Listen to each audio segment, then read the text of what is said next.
মানুষ রূপে, আরেকবার গুরু দীক্ষা নিয়ে ভক্ত রূপে। কৃষ্ণ মহাজন বলছেন, যতদিন জীবের গুরুকরণ নাহি হয় সেই জীবকে পশু বলে জানিবে নিশ্চয়।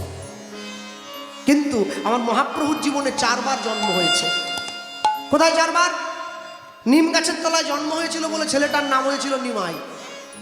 গঙ্গাদাস পণ্ডিতের টোলে পড়াশুনো করতে যেত, দুবার বিয়ে হলো, তখন তার নাম হয়েছিল গৌরাঙ্গ। যখন কাটোয়ায় কেশব ভারতীর কাছে গিয়ে সন্ন্যাস মন্ত্রে দীক্ষা নিল, তখন তার নাম হয়েছে মহাপ্রভু। আর যখন পুরীধামে গিয়ে, কাশী পুরীতে গিয়ে ওই গম্ভীরায় দেওয়ালে নাক মুখ ঘষে কই কৃষ্ণ কোথায় কৃষ্ণ বলে কেঁদে কেঁদে বেড়াতো, তখন তার নাম হয়েছিল শ্রীকৃষ্ণ চৈতন্য। 4 বার একটা মানুষের জন্ম হয়েছে। এই যে 4 বার জন্ম হয়েছে, এই 4 বার জন্ম এমনি নয়, শুধু জগৎজীবের হিতার্থে হয়েছে। হ্যাঁ, দ্বিতীয়বার ছেলেটা বিয়ে করতে যাচ্ছে, আর যখনই বিয়ে করতে যাচ্ছে, ছেলেরা বিয়ে করতে গেলে প্রথম শর্ত হলো মায়ের পায়ে হাত দিয়ে প্রণাম করে মায়ের আশীর্বাদ। তাহলে গৌরাঙ্গ মহাপ্রভু সচী মায়ের পায়ে গিয়ে হাত দিয়েছে, আর পায়ে হাত দিয়ে কি বলে, মা বাবা তুমি আশীর্বাদ করো, আমি তোমার জন্য দাসী আনতে যাচ্ছি। আর মহাপ্রভু যেই গিয়ে মায়ের পায়ে হাত দিয়ে মাকে প্রণাম করে বলছে, মা তুমি আশীর্বাদ করো, তোমার জন্য দাসী আনতে যাচ্ছি, সচিমা নিমায়ের মাথায় হাত দিয়ে বলছে, বাবা জীবনে সুখী হও। আর যেই কথা বললো, এ কথা বলা মাত্রই মহাপ্রভু মায়ের হাত ধরে নিয়ে বলছে, ও মা আরেকটা কথা দাও। কি? এতদিন পর্যন্ত কেঁদেছি নদিয়াবাসীর জন্য, আজকে বিয়ে করে তোমার দাসী তোমার চরণে দিয়ে আমি কাঁদবো জগৎবাসীর জন্য। এই যে বললো, এই কথার মধ্যে যে কি লুকিয়েছিল সচিমা বুঝতে পারলেন না। নিমাইকে বিয়ে দিতে পাঠিয়ে দিয়েছেন, বিয়ে করে এসে বিষ্ণুপ্রিয়ার হাতটা সচিমায়ের হাতে ধরিয়ে দিয়ে বলছে, মা এই রইল তোমার দাসী, এবার আমায় বিদায় দাও, এবার আমি আসি।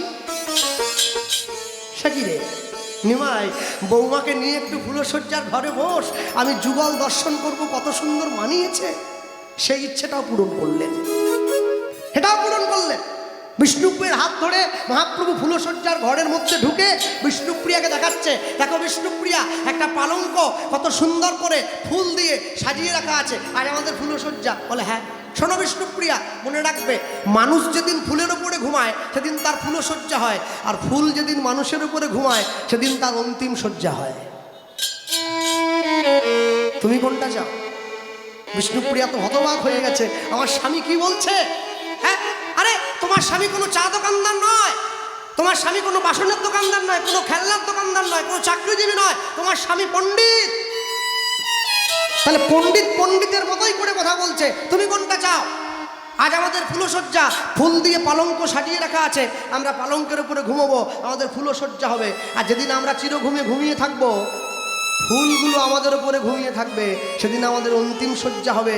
আমাকে বলো হরি হরি বল বলে শ্মশানে নিয়ে যেতে হবে। তুমি বলো তুমি কোনটা চাও?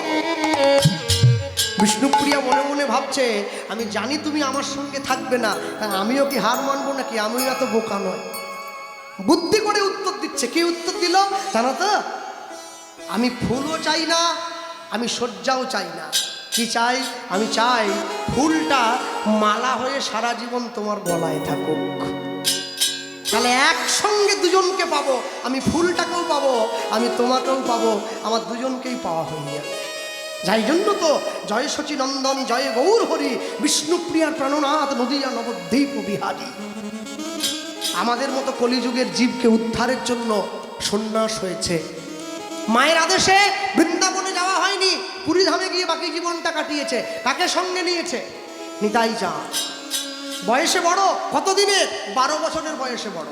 মহাপ্রভুর থেকে হাত ধরে পুরীর সমুদ্রের ধারে গিয়ে বসেছে। হ্যাঁ জানেন তো, এখনো যখন পুরীতে যাই না, সন্ধেবেলায় সমুদ্রের ধার দিয়ে যখন ঘুরে বেড়াই, আপনারাও ঘুরে বেড়াবেন হরিনাম গাইতে গাইতে গাইতে, গুনগুন করে একা একা আস্বাদন করবেন। মনে মনে একটা অনুভব আসে, আমার মহাপ্রভু এখনো মনে পুরীর সমুদ্রের ধারে ঘুরে বেড়াচ্ছে। অনুভব জানতে হবে, অনুভব থাকতে হবে। পুরীর সমুদ্রের ধারে গিয়ে চিংড়ি মাছ আর মদের বোতল নিয়ে বসে পড়লে হবে না, ঝাপ করে ছুটে গিয়ে। হ্যাঁ, কি করে বুঝবে মাহাত্ম কি আছে? বোঝা যায়? যায় না। হাতটা ধরেছে, হাত ধরে বলছে, দাদা কি তুমিও সন্ন্যাসী, আমিও সন্ন্যাসী। হ্যাঁ। ও দাদা, বাংলার মানুষকে হরিনাম কে দেবে? মহাপ্রভু বলছে নিতাই চাঁদকে। দুজনেই যদি সাধু হয়ে যায়, বাংলার মানুষকে উদ্ধার করবে কে? নিতাই চাঁদ বলছে, আমাকে কি করতে আজ্ঞা করছিস? আমার ইচ্ছা কি জানো, তুমি বাংলার মানুষকে একবার হরিনাম দিয়ে এসো। যেই বলেছে নিতাই চাঁদ এক পায়ে খাড়া, কাপড় ধরেই সঙ্গে সঙ্গে দাঁড়া, পালিয়ে যাচ্ছ কোথায়? আমার কথা এখনো শেষ হয়নি। কি শুধু বাংলায় গেলে হবে না, তুমি যদি সন্ন্যাসী হয়ে বাংলার মানুষকে হরিনাম দাও, তাহলে বাংলার মানুষ ভাববে হরিনাম গাইতে গেলে বুঝি সাধু হতে হয়। হায় হায় হায় হায়, এমনিই নেয় না আবার সাধু। কি করব? একটা বিয়ে করবে। হ্যাঁ বিয়ে, হ্যাঁ বিয়ে করতে বলছিস? হ্যাঁ 40 বছর হয়ে গেল বয়স। 40 বছর হয়েছে তো কি হয়েছে, 40 বছরে বিয়ে করবে। আর হ্যাঁ শুধু বিয়ে করলে হবে না, ছেলে মেয়ের জন্ম দিতে হবে। হ্যাঁ বিয়ে করবে, ছেলে মেয়ের জন্ম দেবে, স্ত্রী পুত্রকে নিয়ে হরিনাম প্রচার করবে। তবে তো বাংলার লোকে বুঝবে এই সংসারটা শুধু আমার সংসার নয়, এটা কৃষ্ণের সংসার। কৃষ্ণের সংসার করবে, ছাড়ি অনাচার। মহাপ্রভুর সেই কথাকে স্বীকৃতি দিয়ে, মর্যাদা দিয়ে নিতাই চাঁদ বাংলায় ফিরে এসেছে, বিয়ে করেছে, স্ত্রীকে সঙ্গে নিয়ে পুত্র জন্ম দিয়েছে, পুত্র কন্যাদিকে সাথে নিয়ে হরিনাম প্রচার করেছে। তবে আমরা কলিযুগের জীব 2024 সালে দাঁড়িয়ে এখনো পর্যন্ত কীর্তনে এত মাতোয়ারা, হরিসভায় দাঁড়িয়ে আমাদের সান্ধ্যকালীন কীর্তনে আস্বাদিত গীতব্য লীলা মাধুর্য শ্রীপাদ নিত্যানন্দের সংসার। আমি বলতে গিয়ে সবার আগে বলবো, হাতটা ধরে নিয়েছে মহাপ্রভু, হাত ধরে কি বললো জানো তো? তুমি শোনো শোনো,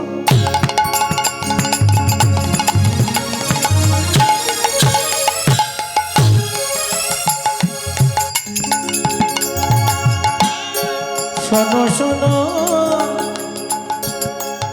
56 ব্যঞ্জন খাইয়েছে এই বাড়ির বাবা, সেই খেয়ে ওর গায়ে তেজ এসে গেছে, ওই জন্য পিট হচ্ছে।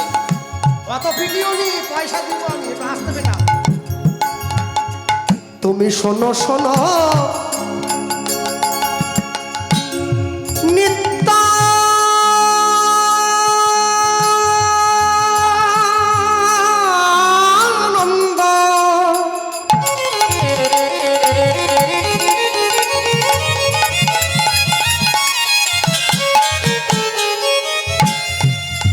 এই কলির জীব, এই কলির জীব, এই কলির জীব সব জন্ম অন্ধ। শোনো শোনো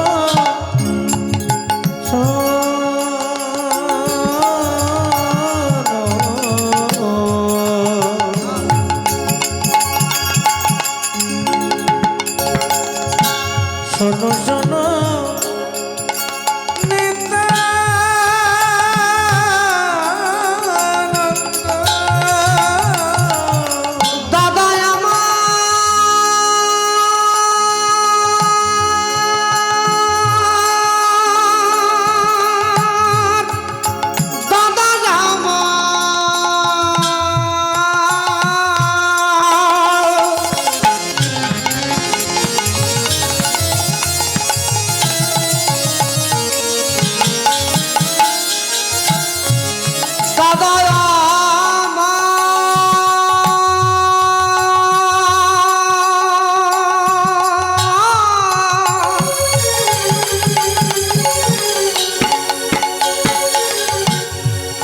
তুমি শোনো শোনো আমার কথা, এ যে কথা নয় আমার মনের ব্যথা। তুমি শোনো শোনো শোনো শোনো শোনো শোনো, নিত্যানন্দ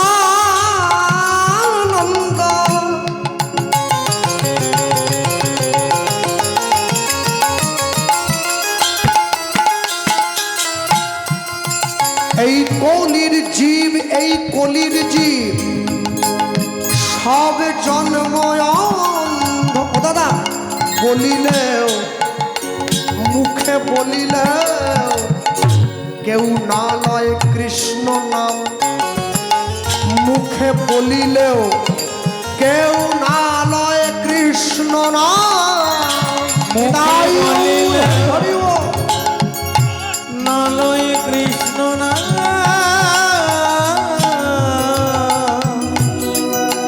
মুখে বলিলেও না লয় কৃষ্ণ। মধুর কৃষ্ণ নয় কেউ নিল না। দাদা মধুর কৃষ্ণ না কেউ নিল না। দাদা মধুর কৃষ্ণ নয় কেউ নিল না। দাদা মধুর কৃষ্ণ না কেউ নিল না। সবাই বিষয় রসে মেতে রইল। দাদা মধুর কৃষ্ণ না কেউ নিল না। শুধু আমার আমার করে মগ্ন কৃষ্ণ নাম কেউ নিল না। জীব কেমন করে তার চরণে যাবে। কৃষ্ণ নাম কেউ নিল না। তুমি শোনো শোনো আমার কথা, কৃষ্ণ নাম কেউ নিল না। এ যে কথা নয় আমার মনের ব্যথা। কৃষ্ণ নাম কেউ নিল না। তুমি প্রতি ঘরে ঘরে যাবে। কৃষ্ণ নাম কেউ নিল না। ছেলের হাতে ধরে নাম বিলায় দিবে। কৃষ্ণ নাম কেউ নিল না। ছেলের পায়ে ধরে নাম বিলাইবে। হই হই হই। কেউ নিল না। পায়ে ধরে নাম বিলাইবে। কৃষ্ণ নাম কেউ নিল না। কৃষ্ণ নাম কেউ নিল না। দাদা বলিলেও নালয় কৃষ্ণ না। দাদা বলিলেও নালয় কৃষ্ণ না। প্রতি ঘরে ঘরে গিয়া করো এই ভিক্ষা। বলো কৃষ্ণ, গাও কৃষ্ণ, করো কৃষ্ণ শিক্ষা। যে তোমাকে ভালোবাসবে তুমি তাকেও নাম দিও, যে তোমাকে ভালোবাসবে না তুমি তাকেও নাম দিও। আস্তে হরিনামের আসরে ওঠার আগে অনেক অনেক জায়গায় গিয়ে কমিটিরা অনেক অনেক সময় আমাদেরকে বলে, কৃষ্ণবাবু এবছর যা করে যাচ্ছেন করে যান, কিছু বলবো নি, সামনের বছর এমন একটা কীর্তনিয়ার পরে আপনাকে ফেলবো না, দেখবেন। বলি কেন, কি করেছে? বলে সে একবারে যা তত্ত্ব ভুলে যাবে, তারপরে কোনো তত্ত্ব নাই, সব শেষ। একবারে তত্ত্বের গর্ত খুলে দিয়ে চলি, আপনি সেই গর্তে চাপা পড়ে যাবেন। এখন কথা হলো তত্ত্ব আমরা কেউ জানি না। আমরা যেগুলো বলছি এত সব মুখস্থ মাল, এখান থেকে নিয়ে ওখানে সাবলাই, ওখান থেকে নিয়ে এখানে সাবলাই। সারা জীবন বাড়িতে গীতা রেখে দিলে কাজ হবে না, একটু পড়তে হবে। তত্ত্ব যে জানবে সে সংসারে থাকবে না, সে সংসার থেকে বেরিয়ে চলে যাবে। তত্ত্ব কে জেনেছে? ব্যাসদেবের ছেলে সুখদেব, যার জন্য পরীক্ষিত মহারাজের মৃত্যু ভয় দূরে চলে গেছে। তাহলে সুখদেব গোস্বামীর মুখে তত্ত্ব কথা শুনে পরীক্ষিত মহারাজের মৃত্যু ভয় দূরে গেছে, আর আমার মুখে তত্ত্ব কথা শুনে মানুষ তুলসীতে জল দেওয়া ছেড়ে দিচ্ছে। তাহলে বুঝে নাও কি তত্ত্ব, মারাত্মক কঠিন ব্যাপার একবারে। আমরা বাঙালিকে লুঙ্গি খোলাবার জন্য ব্যস্ত, কেউ আবার পরাবার জন্য ব্যস্ত। লুঙ্গি পর, এই তত্ত্ব শোনো, বাঙালি লুঙ্গি পরবে না। লুঙ্গি কে পরবে? লুঙ্গি হাসেম মিয়া পরবে। প্রতি শুক্রবার করে যখন মসজিদে যাবে লুঙ্গি পরবে, টুপি পরবে, পাঞ্জাবি পরবে, সে যাবে। হ্যাঁ, বাঙালি ধুতি পরবে। আর ধুতি পরতে কষ্ট হলে ওই 12 মুন্ডা, 14 মুন্ডা, 16 মুন্ডা, 18 কিসব মুন্ডা ফুন্ডা, 18, 20, 20 সব মুন্ডা ফুন্ডা পরবে। লুঙ্গি না। লুঙ্গি কি? লুঙ্গি পরবে না, মনে রাখবেন। পরবে না পরবে না করে চিৎকার করতে করতে রাধাপদ ঘোষের 80 বছর বয়স হয়ে গেল, ছাড়াতে আর পাচ্ছেনি, মানুষে পড়ে যাচ্ছে। এখন আমরা শুরু করছি পরবে না করতে করতে 19 বছর হয়ে গেল। তবে যদি একটা কেউ বন্ধ করে, জানবো কথার দাম আছে, মনে রাখবেন। আমি আপনাদেরকে বলে গেলাম যে আপনারা ঈশ্বরের নাম গ্রহণ করবেন, ঈশ্বরকে ভালোবাসবেন। আচ্ছা বলুন, ঈশ্বরের নামে নেশা যে গ্রহণ করেছে তার তো থাকার কথা নয় অন্য নেশা। এটা আমি আসরে বলে গিয়ে আপনারা যদি নিচে নামিয়ে দাঁড়িয়ে দেখেন আমি কীর্তন থেকে গিয়ে বাসায় বসে বিড়ি খাচ্ছি, তাহলে আমাদের প্রতি আপনাদের কিন্তু ভালোবাসা থাকবে না, থাকবে না। কি করে থাকবে? ভক্তমণ্ডলী, ভক্তিমতী মায়েরা, নিতাই চাঁদ বাংলায় চলে আসছে বাংলার মানুষকে উদ্ধার করে হরিনাম দেবে। আর এই যে বাংলায় আসছে বাংলায় কোথায় এলো? হুগলি জেলার ব্যান্ডেল থেকে 21 কিলোমিটার দূরে একটা গ্রাম আছে, যে গ্রামটার নাম হচ্ছে আদিসপ্তগ্রাম। আদিসপ্তগ্রামে কার বাড়ি? আদিসপ্তগ্রামে রঘুনাথ দাস গোস্বামী শ্রীপাঠ।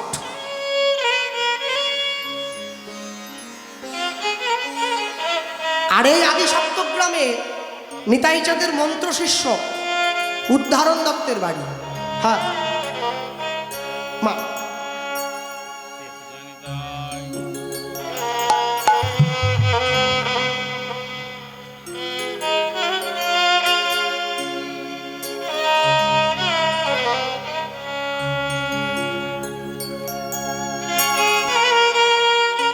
মনে রাখবেন, মহাপ্রভু কোনোদিন কাউকে শিষ্য করেননি, কিন্তু নিতাই চাঁদ শিষ্য করেছেন। নিতাই চাঁদ যাদেরকে শিষ্য করেছেন, ভক্তি জগতে বৈষ্ণব জগতে বেশি লোককে শিষ্য করেননি, মাত্র 12 জনকে শিষ্য করেছেন। আর যে 12 জনকে শিষ্য করেছেন, সেই 12 জন বৈষ্ণব জগতে দ্বাদশ গোপাল নামে পরিচিত, নিতাই চাঁদের শিষ্য। আর এই দ্বাদশ গোপালের মধ্যে একজন হচ্ছে উদ্ধারণ দত্ত। উদ্ধারণ দত্তের গায়ের রংটা কুচকুচে কালো, বেঠে মানুষ। সকালবেলা উঠে ঘুম থেকে গায়ে সরষরে করে সর্ষের তেল মেখেছে। বলো, কালো মানুষ যদি সর্ষের তেল মাখে তাহলে দেখতে কেমন লাগে? গলায় মোটা তুলসীর মালা, গায়ে সরষরে করে সর্ষের তেল দিয়ে গঙ্গা স্নানে আসছে। আর সেই গঙ্গার পাড়ে নিতাই চাঁদ দাঁড়িয়ে আছে। যেইখানে বাঘের ভয় সেইখানে সন্ধ্যা হয়। দাঁড়িয়ে আছে নিতাই চাঁদ, আর উদ্ধারণ দত্ত আসছে গঙ্গা স্নানের জন্য। আর মুখে বলতে বলতে আসে, মুখে কি বলে জানো? কি? নিতাই নিতাই নিতাই নিতাই নিত্যানন্দ নাম, গৌর গৌর গৌর গৌর গৌর গুণধাম, নিতাই নিতাই নিতাই নিতাই নিত্যানন্দ নাম, গৌর গৌর গৌর গৌর গৌর গুণধাম, নিতাই নিতাই। একটু হাত তোলা যাবে? হ্যাঁ, একটু তালি দেওয়া যায়? নিতাই নিতাই নিতাই নিতাই নিত্যানন্দ নাম, গৌর গৌর গৌর গৌর গৌর গুণধাম, নিতাই নিতাই নিতাই নিতাই নিত্যানন্দ নাম, গৌর গৌর গৌর গৌর গৌর গুণধাম, নিতাই নিতাই নিতাই নিতাই নিত্যানন্দ নাম, গৌর গৌর গৌর গৌর গৌর গুণধাম, নিতাই নিতাই নিতাই নিতাই নিত্যানন্দ নাম, গৌর গৌর গৌর গৌর গৌর গুণধাম, নিতাই নিতাই নিতাই নিতাই নিত্যানন্দ নাম, গৌর গৌর গৌর গৌর গৌর গুণধাম, নিতাই হরি নিতাই বল। নিতাই নিত্যানন্দ নাম, গৌর গৌর গৌর গৌর গৌর গুণধাম, অবধূত শ্রী নিত্যানন্দ, জয়তু শ্রী গৌরচন্দ্র, অবধূত শ্রী নিত্যানন্দ, জয়ত শ্রী গৌরচন্দ্র, অবধূত শ্রী নিত্যানন্দ, জয়ত শ্রী গৌরচন্দ্র, অবধূত শ্রী নিত্যানন্দ, জয়তু শ্রী গৌরচন্দ্র, অবধূত শ্রী নিত্যানন্দ, জয়ত শ্রী গৌরচন্দ্র, নিতাই নিতাই নিতাই নিতাই নিত্যানন্দ নাম, গৌর গৌর গৌর গৌর গৌর গুণধাম, নিতাই নিতাই নিতাই নিতাই নিত্যানন্দ নাম, গৌর গৌর গৌর গৌর গৌর গুণধাম, নিতাই নিতাই নিতাই নিতাই নিত্যানন্দ নাম, নিতাই গৌর গৌর গৌর গৌর গুণধাম, নিতাই নিতাই নিতাই নিতাই নিত্যানন্দ নাম, গৌর গৌর গৌর গৌর গৌর গুণধাম, শ্রী গুরু নিতাই গৌর প্রেমানন্দে প্রেমানন্দে হরে বল। হরি বল, হরি বল, নিতাই গৌর হরি হরি বল। ঝাঁপ দিয়ে গিয়ে পড়লো গঙ্গার জলে। গঙ্গার জলে ঝাঁপ দিয়ে পড়া মাত্র নিতাই চাঁদ চিৎকার করে উঠলো, কে রে? আমার নাম নিয়ে গঙ্গায় কে ঝাঁপ দিল? উঠে আয়, উঠে আয়, উঠে আয়। আর যেই চিৎকার করে ডাক দিয়েছে, ও তো মরার জন্য ঝাঁপ দেয়নি, ও তো গঙ্গার চানের জন্য ঝাঁপ দিয়েছে। আর ঝাঁপ দিয়ে আস্তে কালো লোক গায়ে কুচকুচে করে সর্ষের তেল মেখে ঝাঁপ দিয়ে গিয়ে পড়েছে গঙ্গার নুন জলে। এবার যখন গলা থেকে মাথা পর্যন্ত তুলেছে, গলা থেকে মাথা পর্যন্ত তুলে চমকে উঠল, ও তো আরো কালো হয়ে গেছে। নিতাই চাঁদ মনে মনে চিন্তা করছে, জগতে আমি অনেক কালো দেখেছি, এইরকম কালো দেখিনি। কে রে, উঠে আয়। গুরুদেবের মুখটা শিষ্যের মুখটা গুরুদেবের মনে নেই, কিন্তু শিষ্যের ঠিক গুরুদেবের মুখটা মনে আছে। এক পা দু পা করে সাঁতার দিয়ে স্নান করে এসে উদ্ধারণ দত্ত সোজা গিয়ে নিতাই চাঁদের চরণে পড়ে গেল। জয় নিতাই। জয় নিতাই। আর যেই চরণে পড়ে গেল, নিতাই চাঁদ উঠে দাঁড়িয়ে বলছে, কে আমার পায়ে কে পড়লো? প্রভু আমি। কে? আমি উদ্ধারণ। উদ্ধারণ? কে উদ্ধারণ? তোমার শিষ্য, চিনতে পারছো না? উঠে দাঁড়িয়ে আছে। মনে রাখবে, যত দেবদেবী আছে জগতে, দেবদেবীদেরকে দেবদেবীকে প্রণাম করবেন। জগতে দেবদেবীকে প্রণাম করবেন ডান দিক থেকে, ভগবানকে প্রণাম করবেন বাম দিক থেকে, সাধুগুরু বৈষ্ণবকে প্রণাম করবেন সামনে থেকে। যখনই প্রণাম করে উঠে দাঁড়িয়েছে, আর প্রণাম করে উঠে দাঁড়াবা মাত্রই নিতাই চাঁদ উদ্ধারণ দত্তকে বুকে জড়িয়ে ধরেছে। উদ্ধারণ, এতক্ষণ পরে তোমায় আমি চিনতে পারলাম, তুমি এখানে কি করছো? আর যেই বলছে তুমি এখানে কি করছো, সঙ্গে সঙ্গে উদ্ধারণ দত্ত বলে উঠছে, প্রভু এখানে আমার বাড়ি, আমি তো রোজই আসি গঙ্গা স্নান করতে, তুমি এখানে কি করছো? আরে আমি আর বলনি, আমাকে আমার ভাই পাঠিয়েছে, বাংলার মানুষকে হরিনাম দিতে হবে, আমি তো ওই জন্য এলাম। উদ্ধারণ দত্ত বলছে, বাংলার মানুষকে যদি হরিনাম দিতেই হয় তাহলে চলো আমরা দুইজন বেরিয়ে পড়ি। না না, হবে না তো। কি করে হয়? নিতাই চাঁদ ডাক দিয়ে বলছে, হবে না। কেন হবে না জানো? কেন? আমার ভাই আমাকে বলেছে আমার একটা বিয়ে করতে হবে। বলো দেখিনি ভাই, যারা 1 লাখ টাকা নিয়ে হরিনাম গায় ওরা মেয়ে পায়নি, আর আমি বিনা পয়সায় হরিনাম গাই, আমি কে মেয়েকে দেবে? হ্যাঁ, আরে গোয়ালবেড়িয়া থেকে গোচরণ মোড় পর্যন্ত টোটো চালালে মেয়ে পাওয়া যাবে, হরিনাম করলে মেয়ে পাওয়া যাবে না। মেয়ের বাবার মনে ভরসা আছে, আমার জামাই টোটো চালায়। আর যে হরিনাম করে, এবছর গান আছে, সামনের বছর নাও থাকতে পারে, তখন কি হবে? হ্যাঁ, আবার 40 বছর বয়স হয়ে গেছে, তুমি বলো।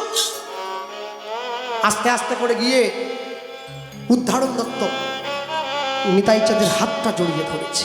প্রভু,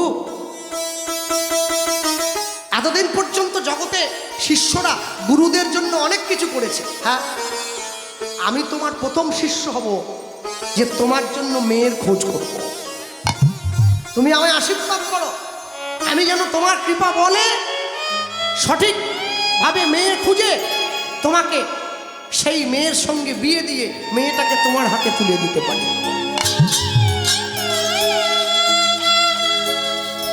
ভক্তমণ্ডলী, ভক্তিমতী মায়েরা যেই কথা বলল, হাত ধরে নিজের ঘরে নিয়ে গেছে। নিজের ঘরে নিয়ে গিয়ে উদ্ধারণ দত্ত নিতাই চাঁদকে বসতে দিয়েছে, পাদ্য অর্ঘ্য দিয়েছে, সেবা দিয়েছে। সেবা দিয়ে নিতাই চাঁদের চরণতলে বসে আছে, চরণটা জড়িয়ে ধরে কাঁদছে। কেন কেন কাঁদছে বলো তো? একটা কারণের জন্য কাঁদছে। কারণটা কি? থাক মা, প্রণাম করুন। কারণটা কি? কারণটা অন্য কিছু নয়। কারণটা কি জানো? আমি যে আমার প্রভুকে বললাম আমি তোমার বিয়ের জন্য মেয়ে দেখব, বললেই তো হবে না। আপন ইচ্ছায় জীব কোটি বাঞ্ছা করে, ঈশ্বর পুরাইলে জীবের বাঞ্ছা তবে পুরে। মানুষের জীবনে চাওয়া অনেক, কিন্তু পূরণ করার মালিক হচ্ছে ঈশ্বর। সবার সব আশা পূর্ণ হবে না। হ্যাঁ, ভক্তমণ্ডলী, ভক্তিমতী মায়েরা, উদ্ধারণ দত্ত নিতাই চাঁদের চরণটা জড়িয়ে ধরে নয়নের জল দিচ্ছে। বলি অহংকারে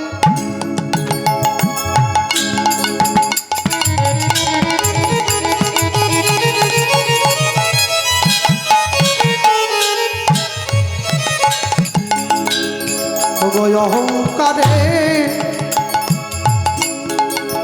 মত্ত হইয়া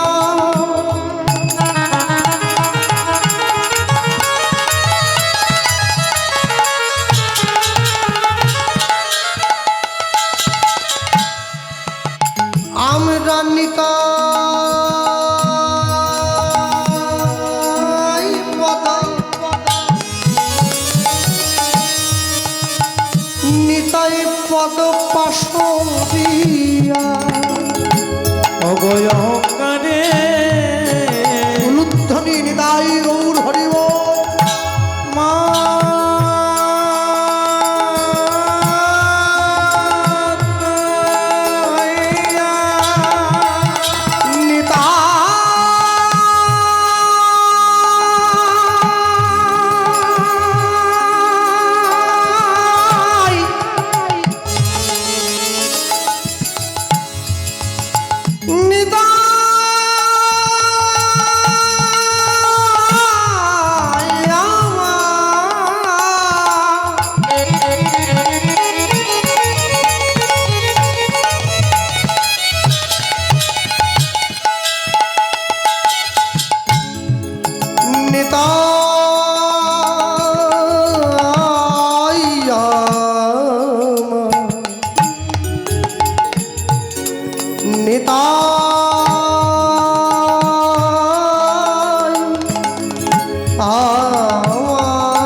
অহংকারে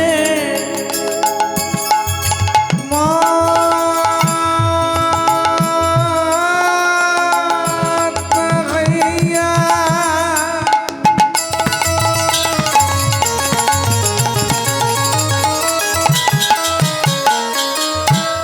আমরা নিতাই পদ নিতাই পদ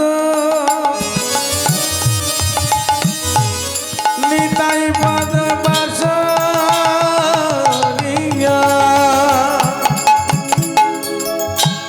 আমরা অসত্য রে অসত্য রে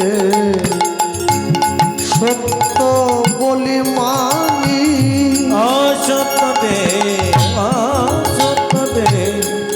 সত্য বলে মানি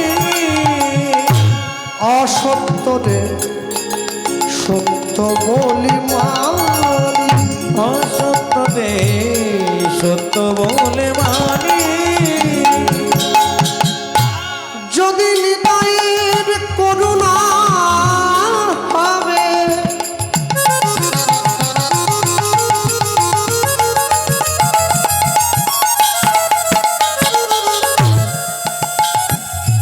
তোমরা ব্রজ রাধা কৃষ্ণ পাবে যদি নিতাইয়ের করুণা হবে তোমরা ব্রজে রাধা ব্রজে রাধা কৃষ্ণ পাবে তোমরা ধরো নিতাইয়ের চরণ দুখানি তোমরা ধরো নিতাইয়ের চরণ দুখানি তোমরা ধরো নিতায়ে চরণ দুখানি তোমরা ধরো নিতায়ে চরণ দুখানি দেখো প্রেম দাতা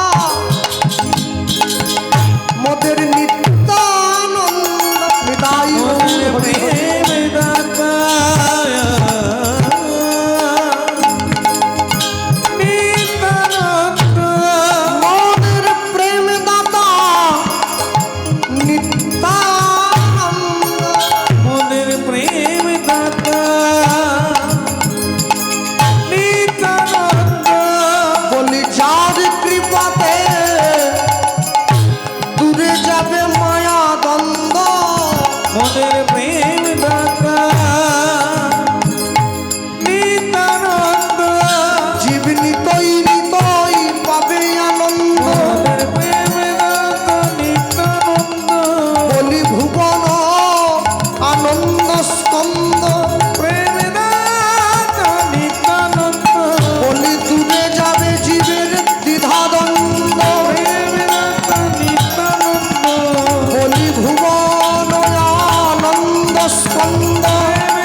নিতাই না বলিল মুখে মজিল সংসার দুঃখে, সেই পশু বড় দুরাচার, সেই পশু বড় দুরাচার। হ্যাঁ, যার যেই ভাব সেই সে উত্তম, বিচার করিয়া দেখিলে আছে তার তম। ভগবান সব সইতে পারে, দুটো জিনিস পারবে না। কি? একটা ভক্তের অহংকার, একটা ভক্তের চোখের জল, দুটো জিনিস বাদ দিয়ে। উদাহরণ দত্তের নয়নের জল নিতাই চাঁদের চরণে পড়া মারত, নিতাই চাঁদ উঠে বসেছে। হ্যাঁ, কি উদাহরণ? তোমার চোখে জল কেন? তুমি কাঁদছো কেন? প্রভু কেন কাঁদছি জানো? একটা কারণের জন্য কাঁদছি। কারণটা কি? আমি যে তোমায় মুখ ফুটে বলে দিলাম তোমার বিয়ের জন্য মেয়ে আমি দেখব, তোমার বিয়ের জন্য মেয়ে আমি দেখবো বটে, কিন্তু তোমার বিয়ের জন্য মেয়ে কোথায় পাবো এই চিন্তা করে আমি কাঁদছি। হ্যাঁ, ভগবান জীবনে দুবার হাসে। যখন নার্সিংহোমের বিছানায় রুগী গিয়ে শুয়ে থাকে আর ডাক্তার গিয়ে রুগীর সামনে দাঁড়িয়ে বলে আপনার কোনো চিন্তা নেই, আমি যখন আছি আপনি বাঁচবেন, ভগবান হাসে, ডাক্তারের দিকে তাকিয়ে বলে হ্যাঁ গো ডাক্তার, তুমি যে ওকে বাঁচার গ্যারেন্টি দিচ্ছ, তুমি নিজে কতক্ষণ বাঁচবে সে গ্যারেন্টি তোমায় কে দেবে? আরেকবার ভগবান হাসে, যখন দুই ভাই ফিতা ফেলে জায়গা ভাগ করে, তোর 5 কাঠা আমার 5 কাঠা, ভগবান হাসে, কার সম্পত্তি কাকে দাও রে?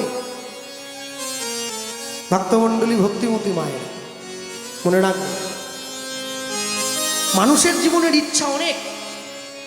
লটারির টিকিটটা সবাই কাটছে, সবাই মনে মনে ভাবছে আমার টাকা লাগলে ভালো হয়, আমার টাকা লাগলে ভালো হয়, আমার টাকা লাগলে ভালো হয়, কিন্তু সবার টাকা লাগবে না, লাগবে যে কোনো একজনের। তাহলে বাকি লোকেরা টিকিট কেটেই যাবে, কিন্তু সবাই পাবে না। কে পাবে? না, যে রেখে এসেছিল একমাত্র সে পাবে, যে রাখেনি তার আবার পয়সা কিসে?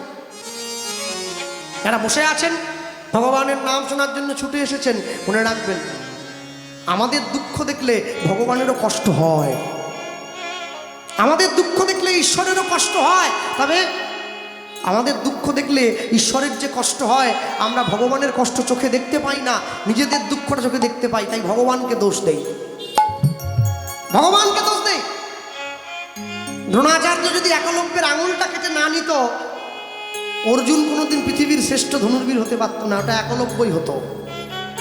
হওয়ার কথা তাই ছিল। কেন? দ্রোণাচার্য জানতো এমন একটা গুরুদক্ষিণা ওর কাছে চাইতে হবে, যেটা ও আমাকে দিয়ে দিলে ও কোনোদিন পৃথিবীর শ্রেষ্ঠ ধনুর্বীর হতে পারবে না। তাই ডান হাতের বুড়ো আঙুলটা কেটে নিয়েছে, ওটাই গুরুদক্ষিণা। ওটা দিয়ে দিলে একলব্য কোনোদিন তীর চালাতে পারবে না।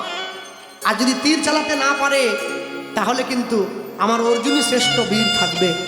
এ পর্যন্ত সবাই আপনারা জানেন। এর পরেরটা যেটা, এইটা অনেকে জানে না। একলব্য দ্রোণাচার্যের কাছে বুড়ো আঙুলটা কেটে দ্রোণাচার্যের চরণের কাছে রেখে দিয়ে বলছে, গুরুদেব আপনি যেটা চাইলেন আমি আপনাকে দিলাম, তাহলে আপনি যদি গুরুদেব হয়ে গুরুদক্ষিণা নিতে পারেন, তাহলে আমিও তো আপনার শিষ্য, তাহলে আমার কি অধিকার নেই আপনার কাছে কিছু চাওয়ার? কি আমার তো অধিকার আছে, আমি চাইতে পারি। যেই বলেছে, দ্রোণাচার্য বলছে ঠিক আছে, একটা কাজ করো একলব্য, তোমাকে আমি যেহেতু কৌরব পাণ্ডবের গুরুদেব, আমার কাছে অনেক পয়সা আছে জানো তো, আমি তোমাকে 100 সোনার টাকা দিয়ে দিচ্ছি। বলে না, ওইসব সোনা ফোনা আমার দরকার নেই। কি চাও? বলে আপনি আমার হাতে হাত দিয়ে কথা দিন। কি কথা? কুরুক্ষেত্রের যুদ্ধের সময় কৌরব পাণ্ডবের যে যুদ্ধ হবে এটা আপনি জানেন? বলে হ্যাঁ আমি জানি।